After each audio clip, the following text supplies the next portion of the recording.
Hello everyone, मैं शुएब अहमद आज आप सभी का स्वागत करता हूं चैनल रेटिना नर्सिंग एकेडमी के अंदर भोपाल के अंदर। और मेरे प्यारे साथियों, आज का लेकर के आए हैं सेशन जिसमें कि आपको बहुत सारे एमसीक्यूज कराए जाएंगे और ये एमसीक्यूज आप सभी को एग्जाम पॉइंट ऑफ व्यू से बहुत इंपॉर्टेंट होने वाले हैं। तो चलते हैं फटाफट टाइम वेस्ट किए बिना पहले क्वेश्चन की तरफ। तो आपका पहला क्वेश्चन बन रहा है, a person seeing a design on the wallpaper perceive it as an animal.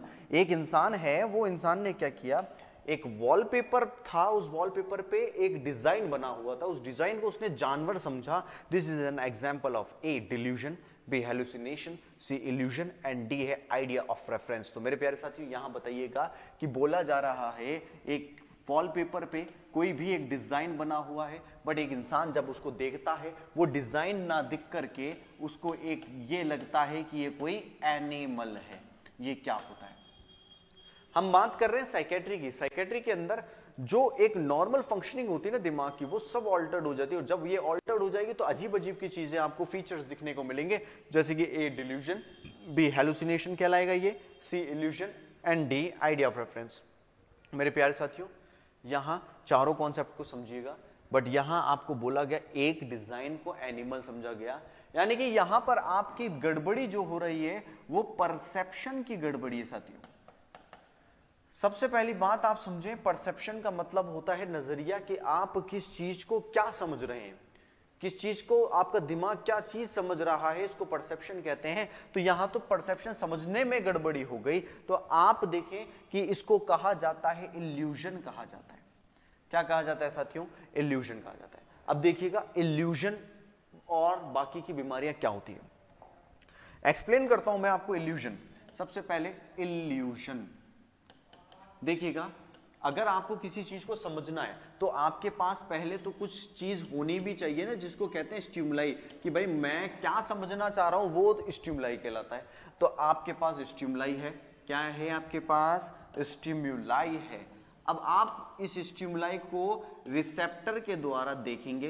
किसके द्वारा? जैसे कि आपकी आंखें हुई, कोई स्टिमुलाई है जिसने कान के द्वारा, आपके माने रिसेप्टर माने सेंस ऑर्गन के द्वारा देखा और सुना, समझा, और समझने के बाद ये ब्रेन जो होगा ना, इसको इंटरप्रिटेट करेगा कि अच्छा मैंने ये चीज देखी। चलिएगा, इल्यूजन में क्या होता है, आपने देखा कुछ और, दिमाग ने समझा कुछ और, माने कि यहां पर आपका मिस इंटरप्रिटेशन हो जाता है, miss interpretation of external stimuli.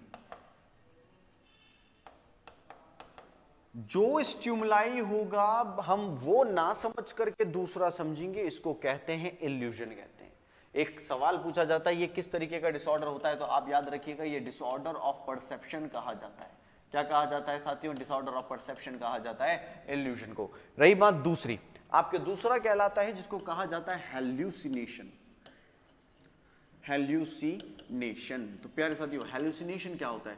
याद रखना, ये भी आपकी समझ की प्रॉब्लम है, आप किस चीज को क्या समझ रहे हैं उसी की प्रॉब्लम है। बट यहां पर आपका कोई स्टिमुलाई नहीं होता, याद रखिएगा, स्टिमुलाई नहीं होता, कोई स्टिमुलाई नहीं होता, बट फिर भी आपका दिमाग जो होगा, ब्रेन जो होगा, वो कुछ ना कुछ समझेगा। जैसे कि मान लो बैठे बैठे आपको आवाज सुनाई दे रही है, अरे सर कोई आवाज दे रहा है, तो जाकर के देखेंगे आप, कोई नहीं है। कमरे के अंदर कुछ दिखाई दे रहा है पर है कोई भी नहीं, ये आपका हेलुसिनेशन होता है। Means without stimuli, without stimuli, हमारा परसीव होना, दिमाग का परसीव करना। अब देखिएगा ये किस प्रकार के, कितने प्रकार के होते हैं। सबसे पहला आता है आपका ऑडिटरी हेलुसिनेशन। ऑडिटरी हेलुसिनेशन देखिएगा, ऑडिटरी में आपको क्या आती है? आवाजें सुनाई देती है बट कोई भी आवाज देने वाला नहीं होता। करेक्ट।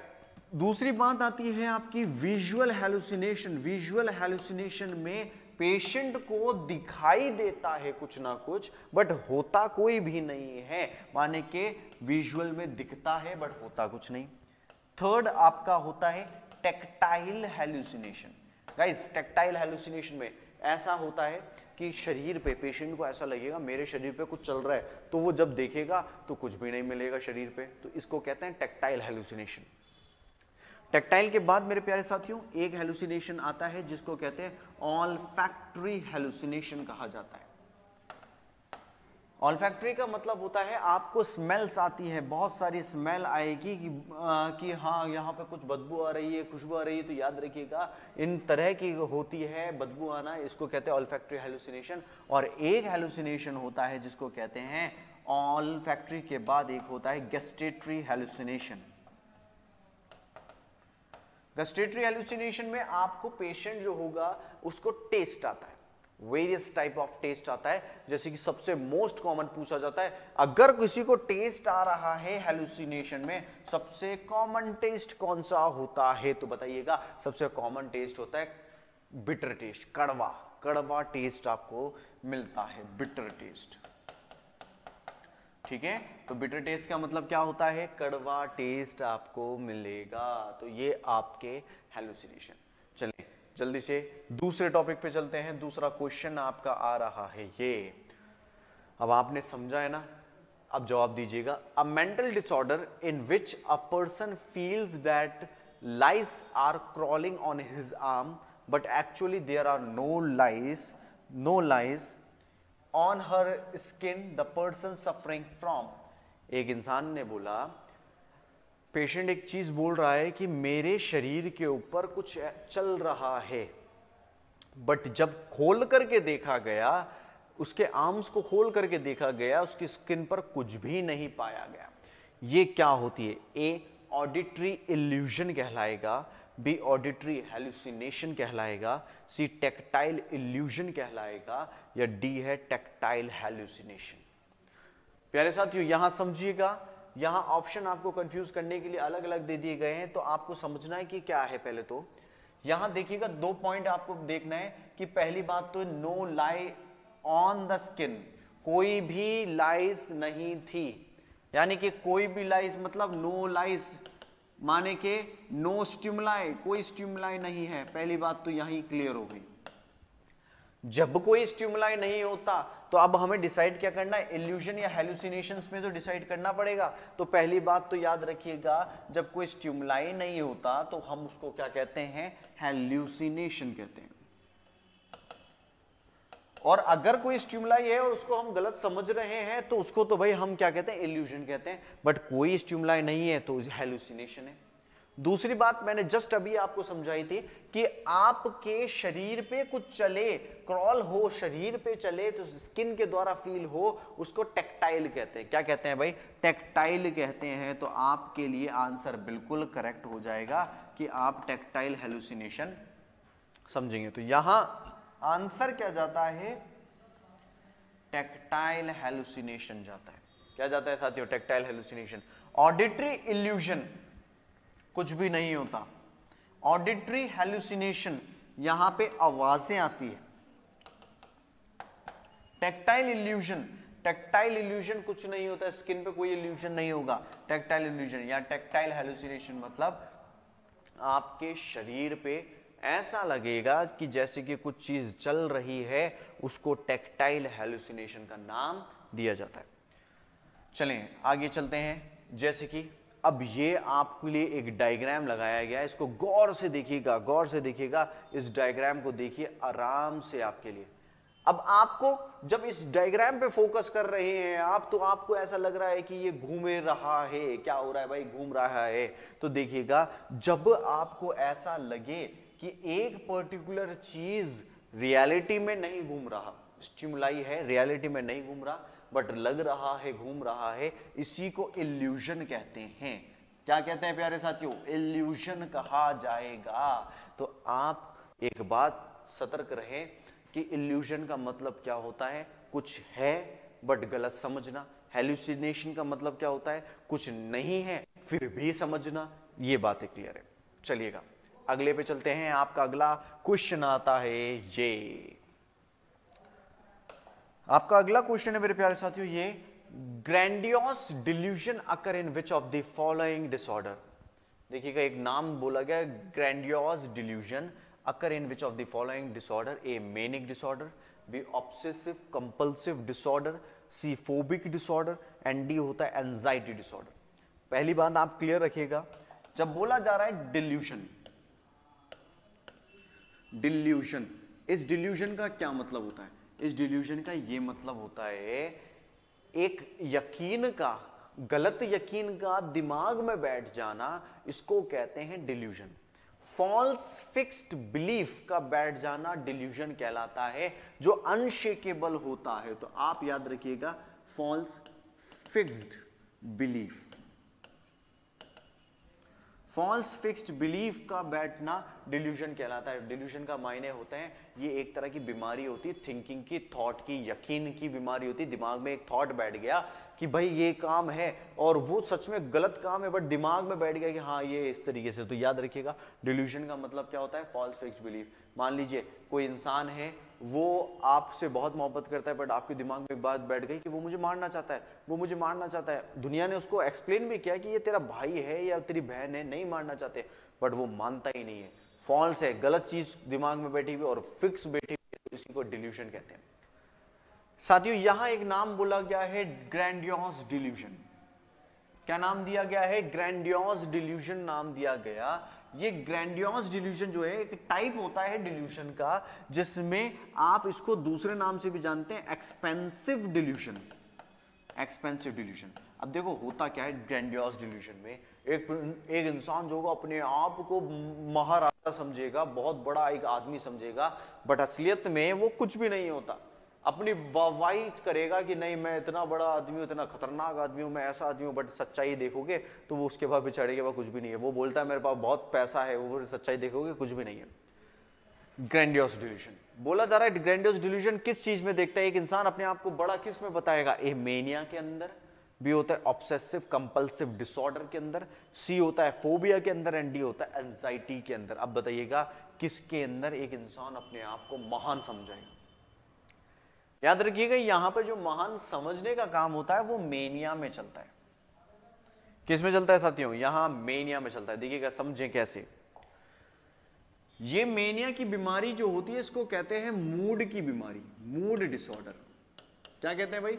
Mood disorder. जो लोगों के अंदर, आप याद रखिएगा, सीरोटोनिन की मात्रा बढ़ जाती है। मैं आपको यहां समझाता हूं मेनिया में क्या होता है, बाकियों में क्या होता है। मूड की बीमारी जिसमें सीरोटोनिन जो है ये बढ़ जाए, तो आपका पेशेंट कभी भी सीधे तरीके से नहीं रहेगा, वो बहुत ज्यादा एक्टिविटी करेगा, बहुत खुश रहेगा, उचकेगा, उसका मूड चेंज हो जाएगा। तो एक चीज मैं आपको बताता हूं, मेनिया का पेशेंट जो होता है, इसमें ट्रायड ऑफ सिम्टम्स देखने को मिलते हैं। ट्रायड ऑफ सिम्टम्स जैसे कि एक तो उसका मूड जो है एलिवेटेड मूड मिलेगा। कैसा मूड मिलेगा? एलिवेटेड, बहुत खुशनुमा मूड मिलेगा, बहुत खुश कि आज तो बहुत बढ़िया काम कर दिया। दूसरी बात याद रखना, जैसे कि मैं आपको हमेशा एक बात बताता हूं कि एक इंसान को इस तरीके से समझिए, मूड वाला मेनिया वाला पेशेंट कैसे होगा। आपको मान लीजिए 1 रुपया मिला तो खुशी कम होगी, और आपको 1000 करोड़ रुपया मिला तो आपका खुशी का क्या लेवल होगा? वैसा ही लेवल होता है इन मेनिया वालों का, कि मेनिया वालों का मूड एलिवेटेड हो गया, और जब इतना पैसा मिला तो दिमाग में आपको क्या होगा? अरे यार आज मैं ये भी काम करूंगा, वो भी काम करूंगा। तो माने के आइडियाज जो है उसमें फ्लाइट ऑफ आइडियाज देखने को मिलेंगे, एक के बाद एक बहुत सारे आइडियाज देखने को मिलेंगे। फ्लाइट ऑफ आइडियाज भी आते हैं। और जब किसी का मूड बढ़िया होता है तो शरीर उसका चुपचाप नहीं बैठता, शरीर उसमें क्या करेगा? मूवमेंट देगा, अरे मैं ये भी काम करूंगा, मैं वो भी करूंगा। तो यानी कि साइकोमोटर एक्टिविटी भी बढ़ जाती है। Increase psychomotor activity, increase psychomotor activity. अब प्यारे साथियों, यहां एक बात को याद रखें, मेनिक डिसऑर्डर में आपको ये तीनों चीजें मिल रही है। अब जब तीनों चीजें हो रही है, एलिवेटेड मूड हो रहा है, तो मूड के अंदर एक इंसान बड़ी बड़ी बातें कर देता है। तो इसीलिए आपको डिल्यूजन ऑफ ग्रैंडियोसिटी देखने को मिलता है। अपने आप को महान बताना, बहुत बड़ा आदमी बताना, यह होता है। सेकेंड बीमारी आपकी कहती है ऑब्सेसिव कंपल्सिव डिसऑर्डर। ये बनी है 2 बीमारियों से मिलकर, एक तो होती है ऑब्सेशन, दूसरा होता है कंपल्शन। ऑब्सेशन का मतलब है आइडिया, थॉट का बार बार आना। कंपल्शन का मतलब होता है जो आइडिया आपके दिमाग में आया उसको बार बार करना, यानी कि किसी एक्ट को बार बार करना। हाथ गंदे हैं मेरे, मान लीजिए हाथ गंदे, दिमाग में एक थॉट आया तो मैं हाथ धोने जाऊंगा, फिर दिमाग में थॉट आया हाथ गंदे हैं मेरे, फिर मैं वापस धोने जाऊंगा, फिर दिमाग में आइडिया आया, फिर हाथ गंदे हैं मेरे, फिर दिमाग में वापस जाऊंगा, धोने जाऊंगा। तो अब याद रखिएगा, ऑब्सेसिव कंपल्सिव डिसऑर्डर में आपके दिमाग में एक थॉट आता है, उस थॉट को बार बार आप करते हैं। क्यों करते हैं? ऑब्सेसिव कंपल्सिव डिसऑर्डर इसलिए होता है क्योंकि आपके शरीर में एंजाइटी होती है, घबराहट होती है। मेरे हाथ गंदे, घबराहट, उस घबराहट में आप धोने चल जाएंगे, चलेगा। इसके बाद आता है फोबिक डिसऑर्डर। फोबिक डिसऑर्डर का मतलब क्या होता है मेरे प्यारे साथियों? फोबिया का मतलब होता है फियर, क्या? डर का होना। अब डर क्या है भाई? फोबिक डिसऑर्डर में डर ऐसी चीज से है जो दुनिया के लिए नॉर्मल है। क्या है भाई? दुनिया के लिए नॉर्मल है ऐसी चीज से डर होना। आपने छोटी सी आग जलाई, इतनी सी आग जली, उससे कुछ क्या हो जाएगा, बट उस इंसान की नजर में बहुत बुरी बात हो गई। ह्यूमन बींग्स हैं, सब इंसान हैं, इंसानों के बीच में अब आप जा रहे हो और इंसानों से ही डर रहे हो, तो ये फोबिया होता है। मानेंगे जिस चीज से नहीं डरना उससे भी डर रहा है, वो फोबिया कहलाएगा। ठीक है। एंजाइटी, एंजाइटी क्या चीज है भाई? एंजाइटी भी समझिएगा। एंजाइटी का मतलब होता है, देखिएगा, एक तो होता है फियर। एक पिंजरे के अंदर आपने शेर था एक पिंजरे में, उस पिंजरे में आप चले गए, उस पिंजरे में कूद गए, तो जब पिंजरे में कूदोगे तो शेर के सामने तो डरना जायज है, तो ये तो होता है डर, फियर। एंजाइटी का मतलब होता है, कई लोगों को सुना होगा, वो बोलते हैं सर मुझे दिल घबरा रहा है, बेचैनी, और ये पूछते हैं क्या हुआ? सर पता नहीं क्या है, क्यों दिल घबरा रहा है? बस दिल घबरा रहा है, अंदर से टेंशन हो रही है। याद रखिएगा, एंजाइटी के पीछे साइकेट्री में कोई रीजन नहीं होता कि क्यों घबरा रहा है, इसी को एंजाइटी कही जाती है, याद रखिएगा। तो हमें पूछा गया था ग्रैंडियोस डिल्यूजन किस में देखा जाता है? आपके मेनिया में देखा जाता है। चलिए अगले क्वेश्चन पे चलते हैं। आपका अगला क्वेश्चन है ये, चलिएगा, कुछ फंडामेंटल के भी क्वेश्चंस हैं, कुछ गायनिक के भी हैं।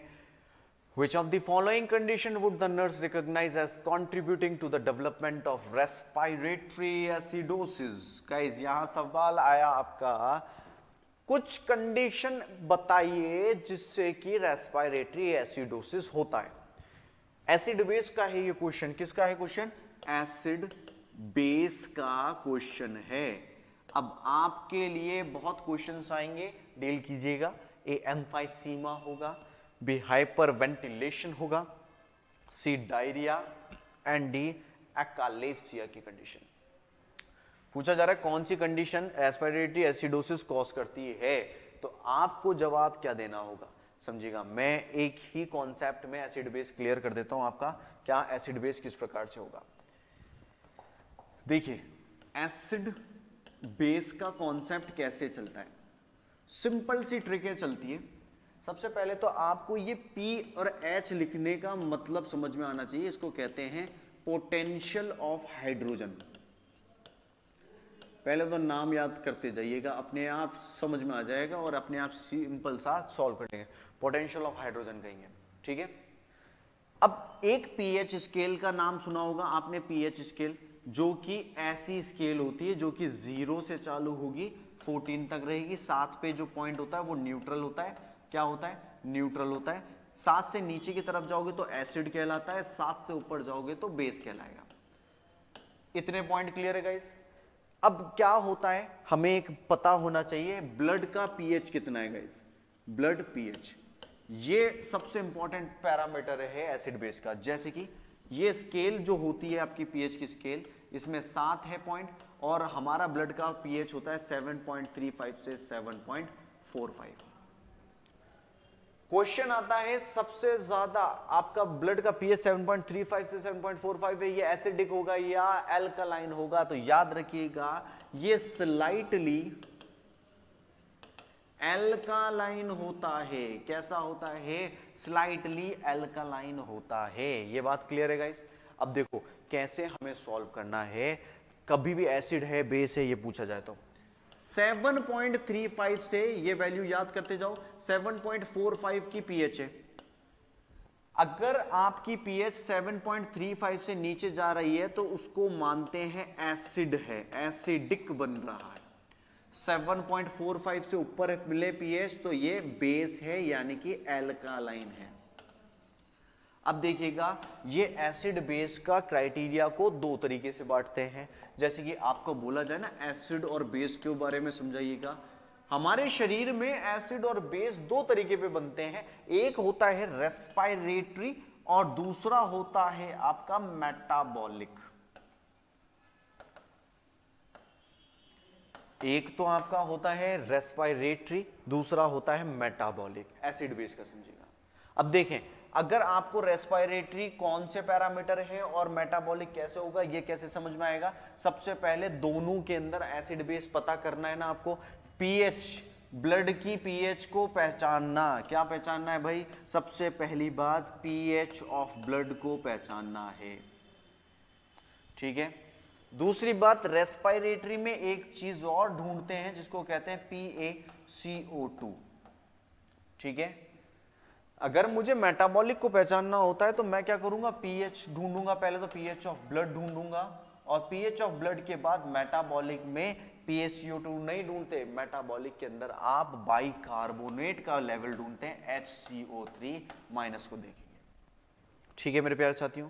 अब देखो होता क्या है, यहां पर इनकी वैल्यू को याद करिएगा।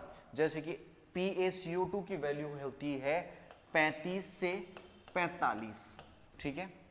SCO3 की वैल्यू होती है 22 से 27 मिली इक्विवेलेंट पर लीटर। अब यहां समझें, अगर 35 से नीचे की तरफ जा रही है वैल्यू, CO2 जो है कम हो रही है, तो ये एल्कालाइन बना रहा है, कंडीशन एल्कालोसिस की कंडीशन होगी। PaCO2 45 से ऊपर जा रहा है तो ये एसिडिक होती है कंडीशन। एसिड क्यों बनता है भाई? क्यों बन रही है? क्योंकि कार्बन डाइऑक्साइड के साथ लंग्स में बहुत ज्यादा कार्बन डाइऑक्साइड बन रही। अब कार्बन डाइऑक्साइड का बढ़ने का कारण क्या था? कि सांस लेने में दिक्कत हो रही है, एम्फाइसीमा हुआ और बहुत सारा निमोनिया हुआ, जिससे कि डिफ्यूजन गैसेस का एक्सचेंज नहीं हो पा रहा है।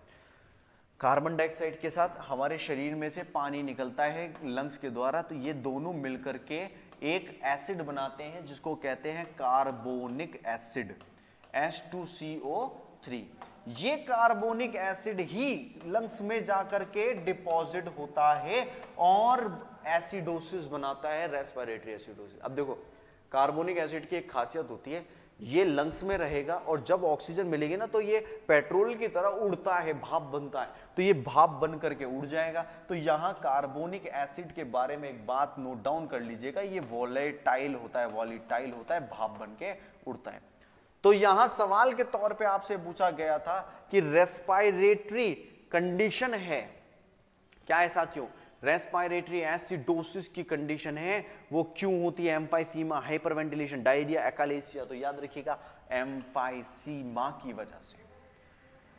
एम्फाइसीमा का मतलब है गैसेस, लंग्स एल्वियोलाई जो होगा, इस एल्वियोलाई में आपकी गैसेस जो है वो, ये एल्वियोलाई है, देख रहे हैं काला काला हिसाब, यहां पर देखिएगा इन एल्वियोलाई के अंदर, बिल्कुल याद रखिएगा एल्वियोलाई जो है इसमें गैसेस का डिफ्यूजन नहीं हो पा रहा। तो जब गैसेस का डिफ्यूजन नहीं होगा तो CO2 बहुत ज्यादा प्रोड्यूस होगी, पानी के साथ कंबाइन होगी और दोनों कंबाइन होकर के H2CO3 बनाएंगे जिसको कार्बोनिक एसिड कहते हैं। तो जब जब आपके डिफ्यूजन, गैसेस के डिफ्यूजन में गड़बड़ी होगी तब तब आपके कार्बोनिक एसिड बनेगा और कार्बोनिक एसिड जब बना तो रेस्पिरेटरी एसिडोसिस बनता है, रेस्पिरेटरी एसिडोसिस होगा।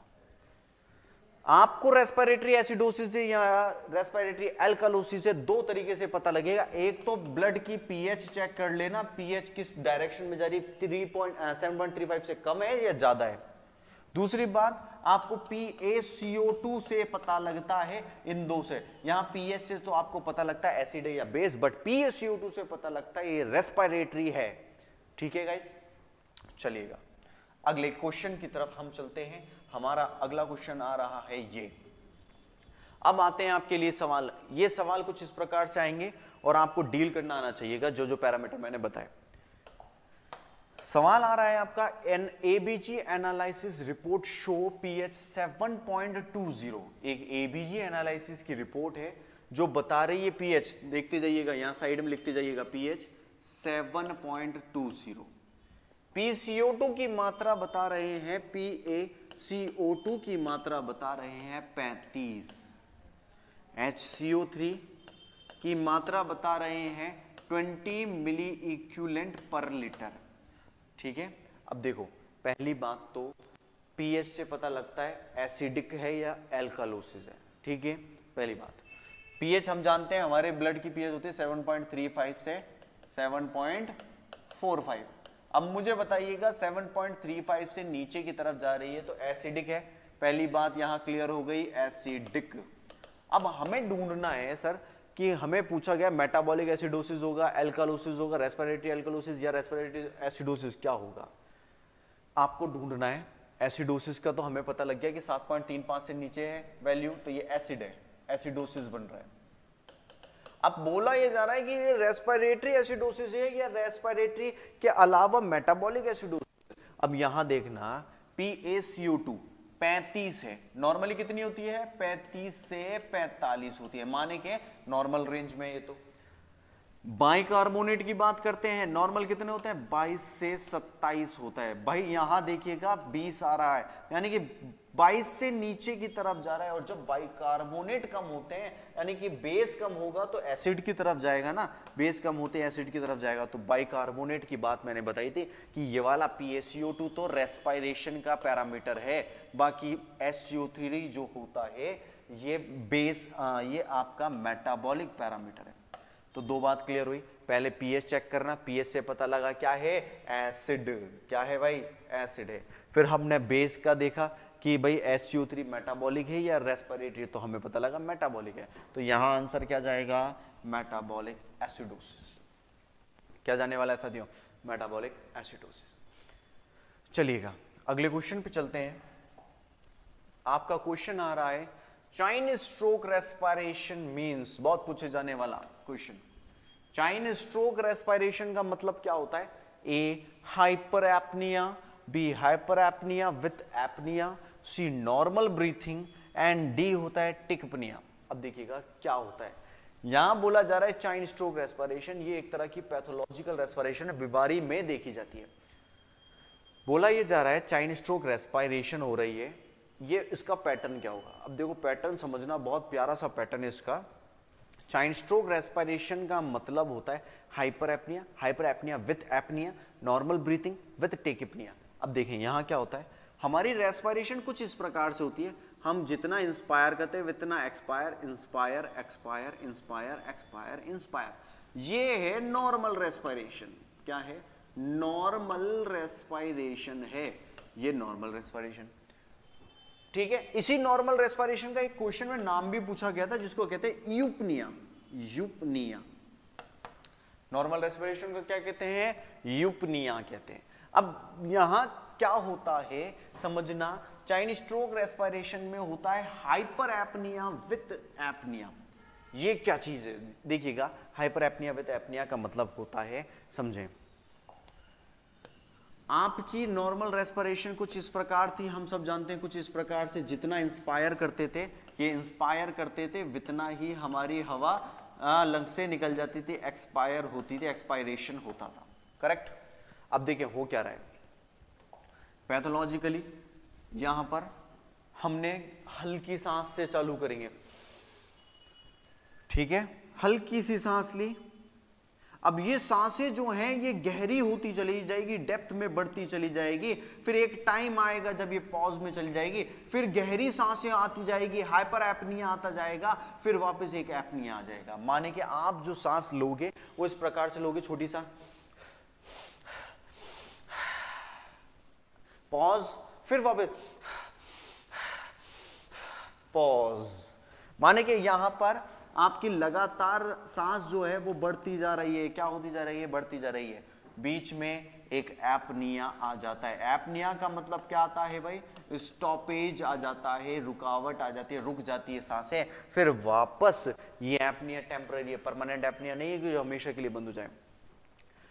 सांसें बढ़ना चालू हुई, धीरे धीरे बढ़ते बढ़ते डेप्थ बढ़ती चली गई, फिर एपनिया आ गया, फिर वापस हाइपर एपनिया की कंडीशन आ गई, सांसें वापस बढ़ने लगी, इसको कहते हैं हाइपर एपनिया।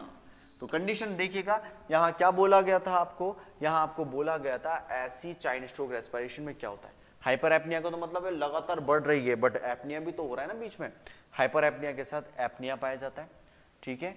ये इंपॉर्टेंट बात जो चाइन स्ट्रोक रेस्पिरेशन की होती है, क्लियर है गाइस। चलें अगले क्वेश्चन पे चलते हैं। आपका अगला क्वेश्चन आपका वेट कर रहा है। यहां आपका अगला क्वेश्चन है एग्जाम्पल ऑफ इंटेंशनल टॉट इंक्लूड।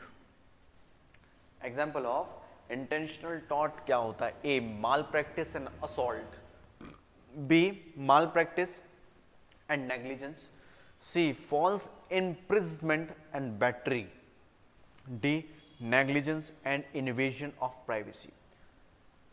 साथियों सबसे पहले बात समझेंगे टॉट क्या होते हैं। टॉट, देखो टॉट का मतलब होता है,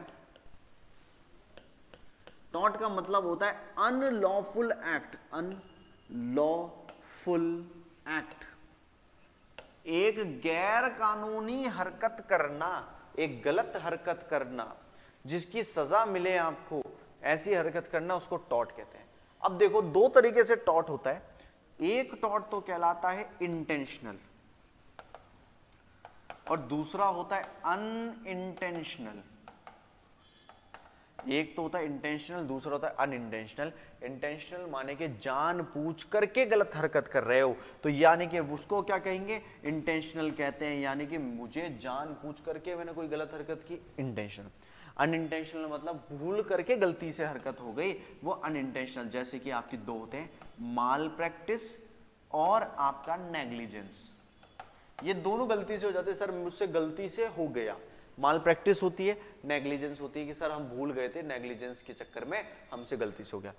बात रही इंटेंशनल की। अब देखें यहां माल प्रैक्टिस एक तरह का इंटेंशनल नहीं अनइंटेंशनल टॉट होता है। असॉल्ट आपका एक तरह का क्या है? इंटेंशनल टॉट है। इंटेंशनल असॉल्ट का मतलब होता है मारपीट करना, किसी की बॉडीली इंजरी करना, बॉडीली शरीर को चोट पहुंचाना असॉल्ट कहलाता है। यहां माल प्रैक्टिस, आपने प्रैक्टिस सही से नहीं कर पाए, पेशेंट को जो केयर देनी थी वो नहीं दे पाए। नेग्लिजेंस माने कि आपने लापरवाही कर दी। तो दोनों तो आपका क्या है? अनइंटेंशनल। बात तो पूछ रहे हैं इंटेंशनल होना चाहिए, ठीक है। सी बोला गया फॉल्स इंप्रिजमेंट का होना, आपने किसी को पकड़ करके जेल में डाल दिया, फॉल्स इंप्रिजमेंट कर दिया। साथ के साथ आपने बैटरी का मतलब क्या होता है? बैटरी का मतलब होता है किसी को गलत तरीके से छूना, इंटेंशनली टचिंग करना। क्या करना? इंटेंशनली टचिंग करना। इंटेंशनली टचिंग करना, जैसे होते हैं ना कई लोग होते हैं जो मेल जो होंगे फीमेल को टच करेंगे, फीमेल मेल को टच करेंगी, इंटेंशनली टचिंग करना। नेग्लिजेंस एक तरह का अनइंटेंशनल है। इन्वेजन ऑफ प्राइवेसी मतलब कोई बात कर रहा है तो हम जा करके उसकी बातों को सुन रहे हैं, उसकी प्राइवेसी में दखल डालना। तो प्राइवेसी में दखल डालना तो इंटेंशनल होता है, बट नेग्लिजेंस अनइंटेंशनल है। अब देखो यहां पर भी एक इंटेंशनल एक अनइंटेंशनल डाल दिया, दोनों अनइंटेंशनल डाल दी। यहां पर एक इंटेंशनल दूसरा अनइंटेंशनल। ये वाला जो है यहां पर पूरा का पूरा इंटेंशनल टॉट है, जो आपने जानबूझ करके किया है। क्या किया है? जानबूझ करके किया है। तो आप याद रखिएगा इंटेंशनल टॉट का एग्जाम्पल आपका पूछा गया तो आप याद रखिए। बैटरी मतलब जानबूझ करके छूना, फॉल्स इंप्रिजमेंट किसी को जानबूझ करके हिरासत में डाल देना, ठीक है। चलिएगा अगला क्वेश्चन आ रहा है आप सभी के सामने गाइस। आपका अगला क्वेश्चन है temperature used into autoclave for effective sterilisation. कितना टेम्परेचर होता है? Temperature used into autoclave. Autoclave machine, बहुत इंपॉर्टेंट क्वेश्चन। ऑटोक्लेव मशीन में कितना टेम्परेचर इस्तेमाल में लिया जाता है? ए 100 डिग्री सेल्सियस, बी होता है 110 डिग्री सेल्सियस, सी होता है 121 डिग्री सेल्सियस एंड डी होता है 131 डिग्री सेल्सियस होता है। चलिएगा बताइएगा क्या टेम्परेचर रहने वाला है। देखिएगा ये जो मशीन है ना, ये बहुत प्यारी मशीन, जिसके इमेज में आपको दिखाता हूं, ये मशीन की बात कर रहे हैं। ये मशीन आज की आधुनिक युग की बहुत बढ़िया मशीनों में से है, जो कि आपके स्टरलाइजेशन का काम कराती है। स्टरलाइजेशन माने के मुझे बैक्टीरिया को मारना है, मुझे वायरस को मारना है, इन सब को मारने के लिए आपको क्या करना पड़ेगा? इसका यूज करना पड़ेगा। जितना सामान होता है जो यूज का, जैसे कि आपका रबर मटेरियल हुआ, प्लास्टिक मटेरियल हुआ, क्लॉथ हुआ, ये सब इसमें डाल दिए जाते हैं। इसको खोल करके इसके अंदर यहाँ पर जमा दिए जाते हैं। अब इसके अंदर क्या होता है मेरे प्यारे साथियों? यहाँ इस मशीन का एक फीचर होता है जिसको कहते हैं मॉइस्ट हीट मॉइस्ट हीट के जरिए ये सारे बैक्टीरिया वायरस को मार देगा। अब देखो इसके लिए पूछा गया कितना टेम्परेचर आप लोगे, तो कितना टेम्परेचर लिया जाता है, 121 डिग्री सेल्सियस का टेम्परेचर लेते हैं।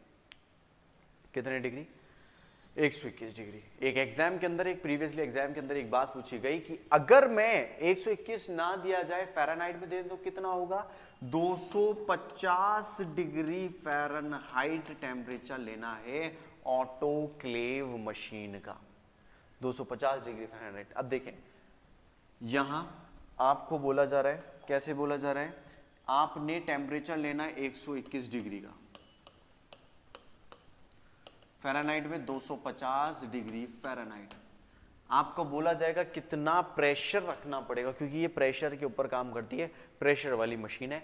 अब ये प्रेशर जो रखते हैं हम 15 LBS का प्रेशर रखते हैं इंच स्क्वायर के हिसाब से, 15 LBS पर इंच स्क्वायर, ठीक है, 15 LBS का प्रेशर रहेगा इंच स्क्वायर के साथ में। साथियों यहां दूसरी बात आपसे पूछी जाती है कि टाइम बताइए, कितनी टाइम में ये सफाई कर देती है, सामान को स्टरलाइज कर देती है। टाइम आपको पता होना चाहिए, 15 से 20 मिनट का टाइम लेती है, 15 से 20 मिनट का टाइम लेती है। अब गाइज यहां पर ये बाकी सबसे क्यों इफेक्टिव रही, क्योंकि टाइम जो था बहुत कम ले रही है, ठीक है। दूसरी बात ये जो है एक हाई मॉइस्ट हीट के ऊपर प्रिंसिपल पे काम करती है, जिसमें कि एक हीट ऑफ वेपराइजेशन का इस्तेमाल किया जाता है। जब भाप होती है, पानी जब भाप में बदलता है बहुत एनर्जी लेकर के बदलता है, 518 KCl की एनर्जी, और इतनी एनर्जी में कोई नहीं जिंदा रह सकता, ठीक है।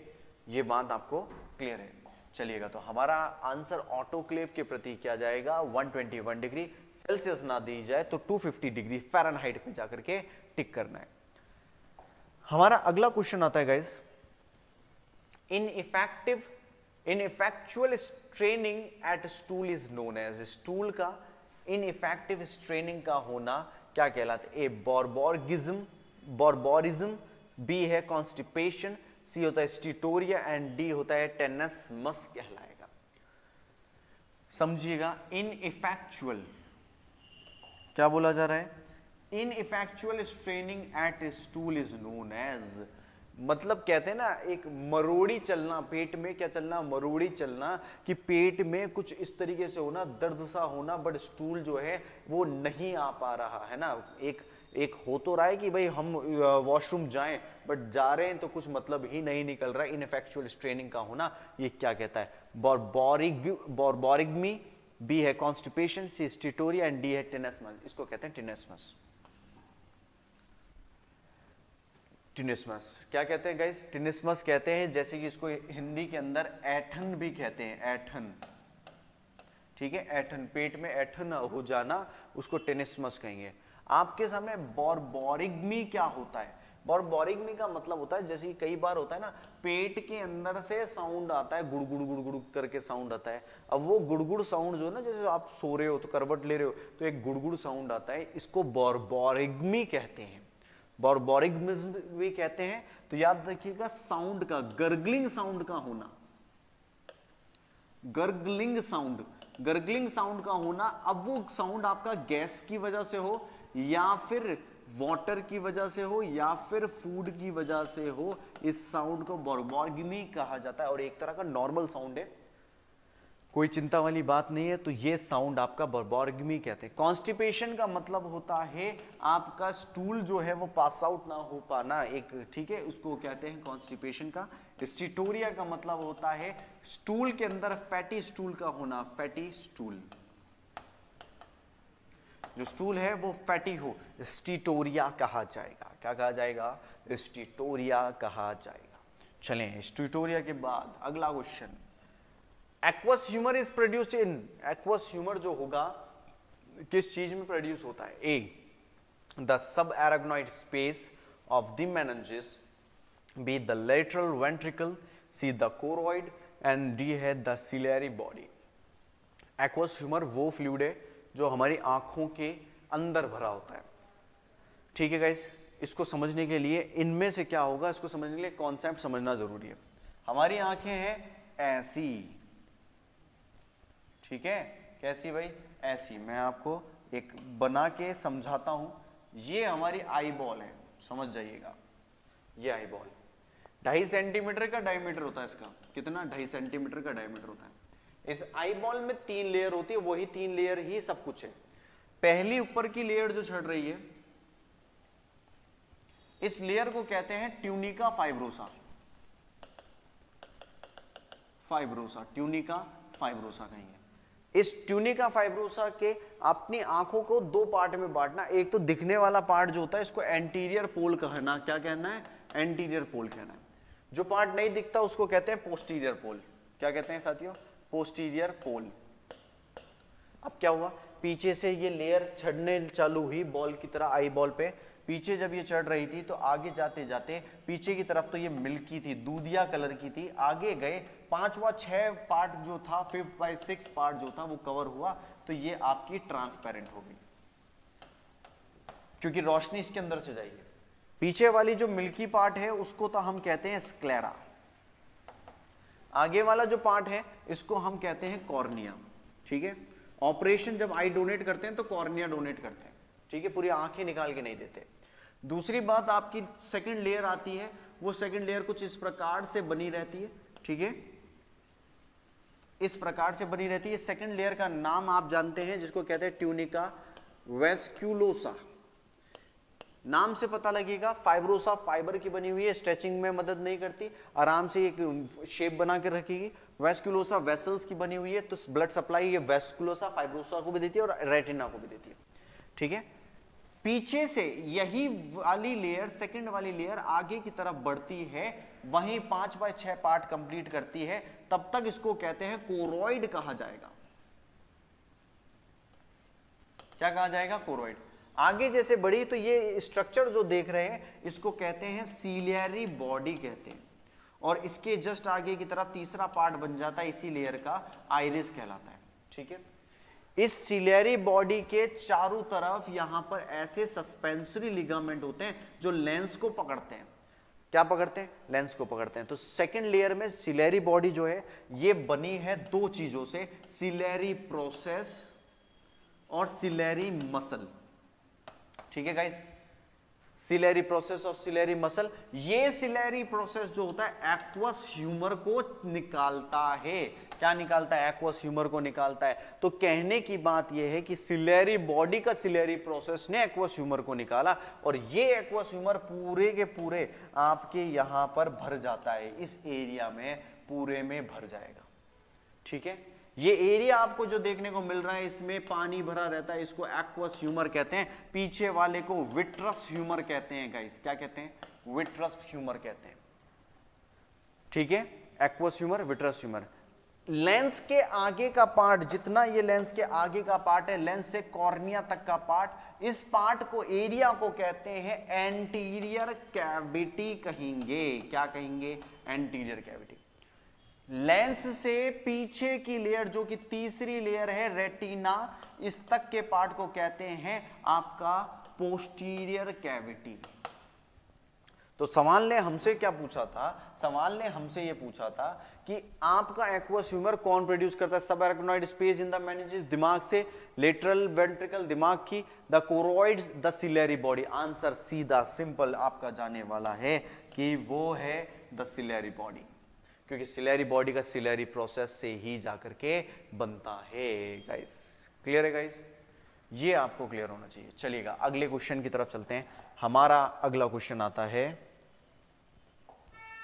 ठीक है, तो ये डायग्राम भी आप देख लीजिएगा। इस तरीके की आंखें होती है, आंखों के अंदर ये लेंस है, आगे का पार्ट जो आपको ये दिख रहा है भरा हुआ, ये है एक्वस ह्यूमर, पीछे का विट्रस बॉडी विट्रस ह्यूमर कहलाता है, और यहां से ये पार्ट जो है ना इधर से निकलता है और सिक्रीट होकर के यहां आ जाता है।